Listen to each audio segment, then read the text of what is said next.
अब चलते हैं हरियाणा की तरफ, जहां के गांव के युवा धीरे धीरे दूसरे बड़े देशों का रुख करना चाहते हैं। वजह आगे की पढ़ाई या कोई बड़ी नौकरी के वादे नहीं है। वजह सिर्फ और सिर्फ राज्य में लगातार कम होते रोजगार हैं। इसलिए अपनी पुश्तैनी जमीन जायदाद बेचकर ये युवा विदेश जाना ही फिलहाल एक बेहतर विकल्प मान रहे हैं। कैथल हरियाणा से हमारी ग्राउंड रिपोर्ट। हरियाणा में बेरोजगारी से परेशान युवा अब पुश्तैनी जमीन बेचकर विदेश जाने को मजबूर हैं।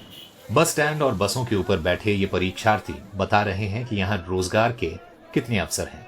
कॉमन एलिजिबिलिटी टेस्ट पास करने के बावजूद उन्हें नौकरी के लिए दर दर भटकना पड़ रहा है। सरकारी नौकरी की तैयारी कराने वाले ज्यादातर कोचिंग सेंटर्स भी अब पीटीई और IELTS की तैयारी करा रहे हैं। रोजगार कोई मिला नहीं, बच्चा ने रोजगार है ही नहीं। सरकार की तरफ तो कोई रोजगार ही नहीं मिल रहा, कोई नौकरी नहीं मिल रही थी।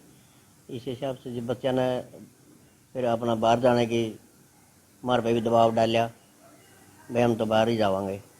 फिर क्या किया आपने? फिर क्या करें जी, मजबूरी में फिर ज़मीन ही बेचनी पड़ी और ज़मीन बेच के ही बाहर भेजे जी। आने वाले समय में गांव खाली हो जाएगा जी, युवा मिले नहीं, युवा सारे बाहर चले जाओगे। सरकार की नीतियाँ बिल्कुल भी छात्र हित में नहीं है।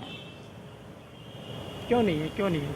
आप देखेंगे हरियाणा में जितनी भर्तियां निकलती हैं, या तो पेपर लीक हो जाता है या फिर पेपर रद्द करना पड़ता है किसी वजह से, या समय पे पेपर नहीं होता, तो इस वजह से भर्तियां कंप्लीट नहीं होती। इससे छात्र बहुत हताश हो जाते हैं।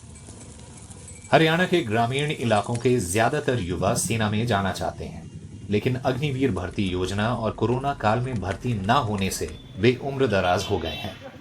जो युवा तैयारी कर रहा है उसे नौकरियां नहीं मिल रही और युवा रोजगार की तलाश में दर दर की ठोकरें खा रहा है। और युवा ऐसे में क्या करे?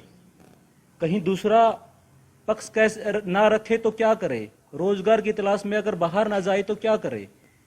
सरकार का किसी भी रोजगार के ऊपर, किसी बच्चों के ऊपर कोई ध्यान नहीं है। CMIE के आंकड़ों के मुताबिक बेरोजगारी दर में हरियाणा देश भर में अव्वल है। मुख्यमंत्री मनोहर लाल खट्टर इन आंकड़ों पर भरोसा नहीं करते।